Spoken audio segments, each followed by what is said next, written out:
mbadde ndi wano nina byenkola nga nkola byange bassebo ne bannyabo ne gangwa mu matu ate mwenna mukimanyi bulungi nnyo kasita gangwa mu matu erinnya erimwambatiza eryakali lugambo Promax simple mba nnyingiddewo kati kyoba okola kiri kimu gitambuze sitera nnyo kuyita lwankole kutambuza naye ŋŋamba buli muntu ali kuno kikkakatako fuuka lwankole otambuza vidiyo lwaki olunaku olwaleero nyongedde ddala nnyo okukakasa nti Kyagulanyi Ssentamu Robert Bobi Wine mitembo tatera nnyo okukola nsobi bw'aba nga asazeewo okukyuzinga abantu bagenda otambula nabo ku bantu 100 oba ku percentage ya 100 ojja ssanga nga akavalinze almost 99% mbuuza lwaki munnange twali tuli awo ne tulengera abakulu abagenda mu State House nga kwaliko Latif Ssebaggala. Latif Ssebaggala oyo NUP yamumma kaadi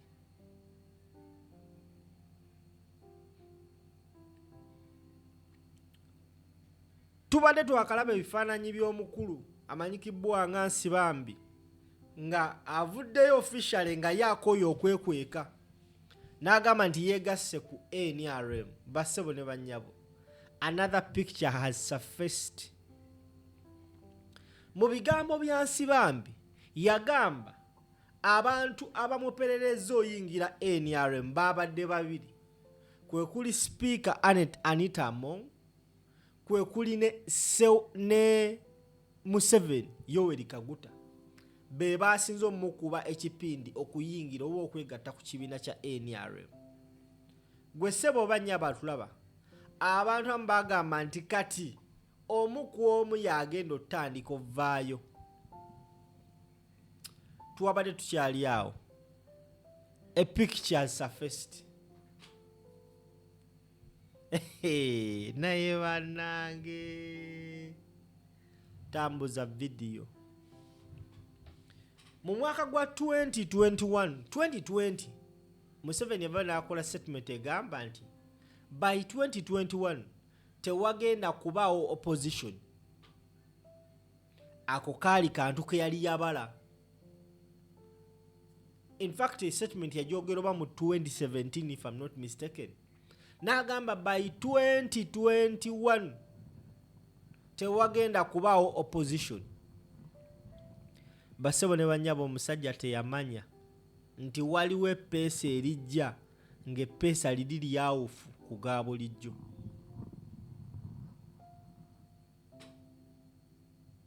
Tukikkiriza naawo nti oluvannyuma lwa National Unity Platform okuemajinga ng'eyise mu nkwawa za Museveni because NUP yali registeringibwa nga ne Museveni tamanyi. Kati kanguzeeko emabega. Museveni was sure nti by now agenda beera kaweweevu. Nabagambe buno video nze yasigadde obukola ku YouTube abasigadde tebajja sobola mbukola. Nze kabejja kawaji kaguji. Kati kavuge. Museveni yali amanyi by now agenda kuba ali kaweweevu nga talina muntu yenna agamba nti wadde ma wadde wadde ba nga Gaddafi bwe yali. Naye teyamanya nti Mukama Katonda alina enteekateeka ze. Ng'amaze okunafuya Kano Kiza Besigye yali asigazze eggwanga nga talina muntu yenna agenda omuvuganya because Besigye yali yakavuganya Museveni ebisanja 4 emyaka 20 abantu nga batandise okuggwamu essuubi bapondoose bagamba omusajja tetumusobola. No one knew mukalulu ka 2016 tewali muntu yenna wallahi billahi tallahi yali afunyeko kirooto ba yali alowoozezzaako nti wajja kujja omusajja gwe bayita Kyagulanyi Ssentamu Robert Bobi Wine. akaluka 2016 Bobi Wine watandika okubeera active mu byobufuzi by'eggwanga Uganda nga n'ensi emulaba atya. Abayimbi basalawo okukolera Museveni oluyimba olwatubonga naawe, the cream de la cream of Uganda. Kuba cream de la cream of Uganda baagaana okugenda mu luyimba olwo yali Bobi Wine. Era bamubuuza ekibuuzo, lwaki wagaana okugenda mu luyimba ate nga baali bakuwa ssente? Because by then yali akolagana n'abasajja mu state. Kayihura yamukozesanga because he was a ghetto president, nga bamukozesa projects ez'enjawulo okusensitizinga n'okubuulirira abavubuka, kubanga ye yali ghetto commando omutuufu. Sali musale nga bamuyita ku bivulu n'ayimba ng'akola kasente ke. Naye baleeta ddiiro y'okuyimbira Museveni. Agamba nali sobola kuyimbira Museveni lwa nsonga baali tebanzikiriza kuyimba bituufu. Singa baali banzikiriza okugamba nti Museveni wano okoze bulungi naye wano okoze bubi nnyo, okwogera amazima tekyasoboka. Just kwali kuwaana buwanyi musajja ng'amazima ebimulemye bye bisinga okuba ebingi. Era akalulu ako Bobi Wine yavayo publicly n'alaga ensi nti ye yali awagira Kano Kiza Besigye. That was 2016. And I strongly believe yali takimanyiiko nti oba aligenda ne mu parliament. Katonda ateekateeka ebintu bye. Awo Museveni olumala okumulangirira mu 2016 n'amanya nti yes kati eggwanga ndiyina mu 5. N'atamanya nti waliwo ate ekibambulira ekigenda okujja.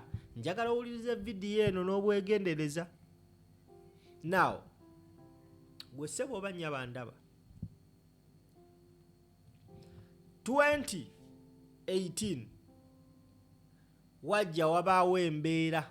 2017 tumaze okulonda ababaka bagenze mu parliament, Museveni bamulangiridde alayidde. 2017 wabaawo embeera omubaka omu ekyaddondo agibwa mu parliament balangirira by election. Katonda aloosa Kyagulanyi nti owaaye wano ino yingira parliament. Awo pulani ya Museveni ekyaliko nti by 2020 tewagenda beerawo opposition ng'akyagirina mu 5. Era singa Museveni yamanyaako, singa yafuna okulabikibwa nti Kyagulanyi agenda kufukira akayinja mu ngatto, wallahi bilaita Allahi tebandimukiriza yingira parliament. Naye agenda yeesimbawo akalulu akakuba. Bo balowooza nti ono muyaye wanajja mu parliament ye wamajja tugenda mujjamu atandika okwogera bye twagala, nga bwe baakola Katolu Bwama, nga bwe baakola Judith Babirye n'abalala abali prominent abayingira parliament. Naye ne beerabira nti Katonda alina ensigo gye yali asize mu byobufuzi by'eggwanga Uganda, ng'ensigo eyo egenda kumeruka, emeruke ate emeruke n'okumulisa emulise. Yali Kyagulanyi omusajja ayingira parliament. And we believe so many people were given tasks okusobola okumuperereza n'okumuzza ku saidi ya NRM nga we bakoze abakulu bano. Kasito oyingira mu parliament yawo, the onus is on you. Ekisawo kibeerawo wali erisinga osaala n'odda mu NRM oba n'osigala ku saidi y'abantu. Now abakulembeze bonna abaagudde mu kalulu tukikirize kigaane kaabalese si kyekimu, baayavuwadde okudda ku zero. Laba bwe batandise okukuba enkyukira badda ku saidi ya NRM.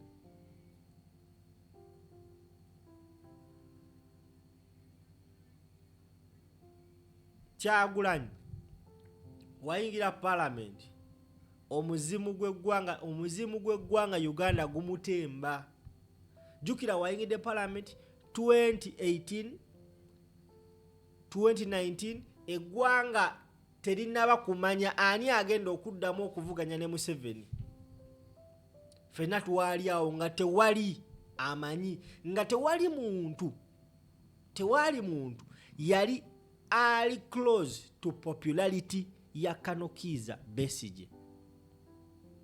Naye Bobi Wine oluyingira parliament bwati akalulu k'ekyaddondo mobilization eyali mu kalulu k'ekyaddondo yatandika okulaga ensi nti wandibaayo ensigo emu oba oliawo Mukama Katonda gye yatulekera egenda okumera emeruke ate emuliseeko n'ensigo endala. Akalulu k'ekyaddondo Kyagulanyi akawangula, Museveni alowooza akyali ku pulaani ye ayingira paalamenti. Kati Museveni agenda okizula nti kano akasajja ke kagenda okutta pulaani ye mu by-election ya Arua. Ayingira paalamenti wabayo by-election, jukira yagira ku by-election. Omuntu yenna yena opposition wagira ku by-election. Buli by-election ebaaya alina okubeeramu ng'ayambako banne because nabo babeera bakola ki? Wajja by-election y'ejjinja. Omusajja agenda ng'amaanyi mangi. Ndabyeko wano mwaka gwa 2019 DP yalinayo reunion party Masaka. Kyagulanyi yatuuka naye yatuukanga muzira. Omusajja yatuuka e Masaka naye yatuukanga muzira. Bamwanirizanga muzira.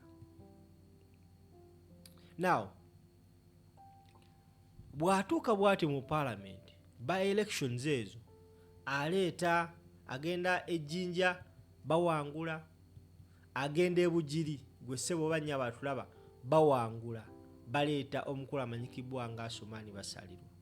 Awo abasajja bonna abaali balinamu okuzoleya nga tebamusuubira nti w'amaanyi batandika olaba amaanyi ge because olwo yagenda nga mu by elections yatuukanga Bobi Wine. Ate nga abantu bonna abaali basupportinga Kano Kizza Besigye baali bavubuka ate nga banyumirwa muziki we. Akabadi ke yakola okuyimirira ne Besigye kamuyamba kinene. Buli by election gye yatuuka abantu ne bamulaba nga awo Museveni agenda okitegeera nti kano akasajja kayinza okufuuka akayinja mu ngatto ku by election y'omu Arua. Era mu Arua yagenda ku rally eyasembayo. Rally yasembayo Museveni we yakakasiza nti akasajja k'amaanyi. Era ndowooza order neeyita ekiro ekyo omusajja tasula. Neerabira nti Mukama Katonda yali ateesetese Kyagulanyi ngazze. Mukuwa order nti omusajja tasula naye bakuba essasi Katonda n'ayamba Kyagulanyi nti yali mu ntebe lyakwata kawuma ya Sini. May his soul rest in peace. Zaali nteekateeka za Katonda oba oli awo. Kyagulanyi okuwona kawuma ya Sini okufa. Kati mu kwagala okumuggyawo Katonda abikyusa ate ayongera bwongezi favor ku Kyagulanyi because ekimu ku byafuula Kyagulanyi very prominent, okuba so much prominent not as an artist but a politician. Yali saga ya Arua. Bakubye driver we, bakubye buli omu, bamunoonyeza, bamukutte, bamutaddeko emmundu. Omusajja yagenda olwa akasajja we yabadde balina okukattira baseemu driver waako. Akasajja kasigadde kalamu. Yes, bakakutte. Naye mukakwata abantu batandika okudimandinga Kyagulanyi. Awo nga tasobola munyiga. Yali tasobola munyiga. Nga wamuvudde mikono. Awo yatandikira okukkiriza nti bannaaye nzikiriza. Programu yange ey'obutaba n'opposition mu Uganda erabika etandise. Eguddemu nabe. Olwamala okutegeera ekyo, kubanga Museveni naye musajja mugezi, n'atandika okuteekateeka. N'atandika oluteekateeka sinzigu lutya kwe kutandika okupulantinga abasajja mu nkambi ya Kyagulanyi. Abasajja bamanyi bulungi nnyo nti agenda kukolagana nabo. Ekifaananyi kyolaba ku screen yawo gwe ssebo oba nnya batulaba.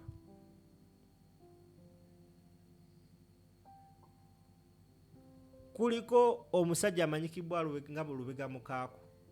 Kuliko Abedi Bwanika. Kuliko Michael Mabikke. Kuliko Nobert Mao ne Kyagulanyi. Abasigadde sigenda bamentioning. Abo bonna batandika okwekukutiriza ku Kyagulanyi, okwesembereza ku Kyagulanyi nga bamaze okutegeera amaanyi ge gayina mu bantu. These were the so-called political opposition politicians of those days. Era ebifaananyi binnya bigenda okutambula ebikulaga nti ono omusajja Kyagulanyi alayika aliko emmando ey'ekika ekyawaggulu. Such a picture. Bijirwa, Asumani Basalirwa, Latif Ssebaggala ne Bobi Wine. Bonna abasatu abo essaawa zino balwana omuntu ogu Robert Kyagulanyi Ssentamu Bobi Wine. Bijirwa yakola pate ne munyagwa Common Man's Party bangambe ennaku zino tebakyali makambugu. Asumani Basalirwa ye wajema n'okugenda mu parliament gali maanyi ga Kyagulanyi. By election n'okuddayo ogwokubiri Bobi Wine yagana omuteekako omuntu ebugiri. Latif Ssebaggala ye naawe tekikyaliko kubuuza.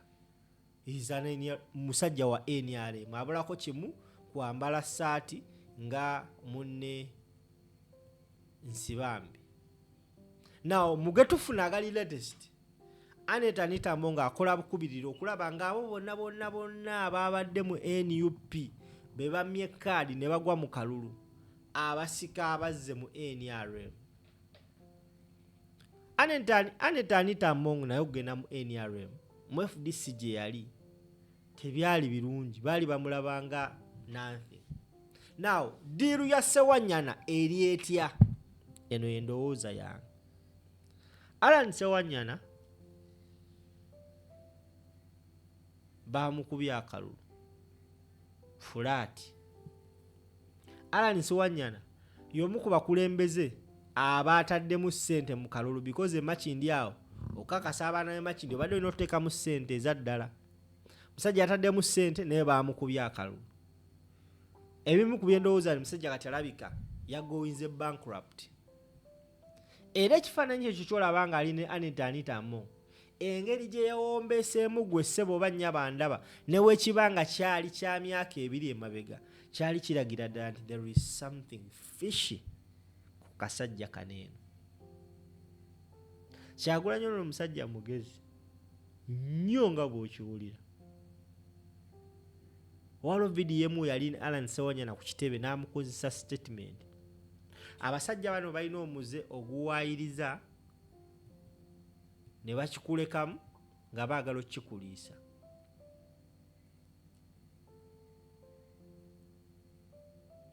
Kyagulanyi Ssentamu Robert Bobi buli wabeeranga mu kifaananyi n'akola kaluuku ako ng'atunula bw'atyo aba alina kyabala.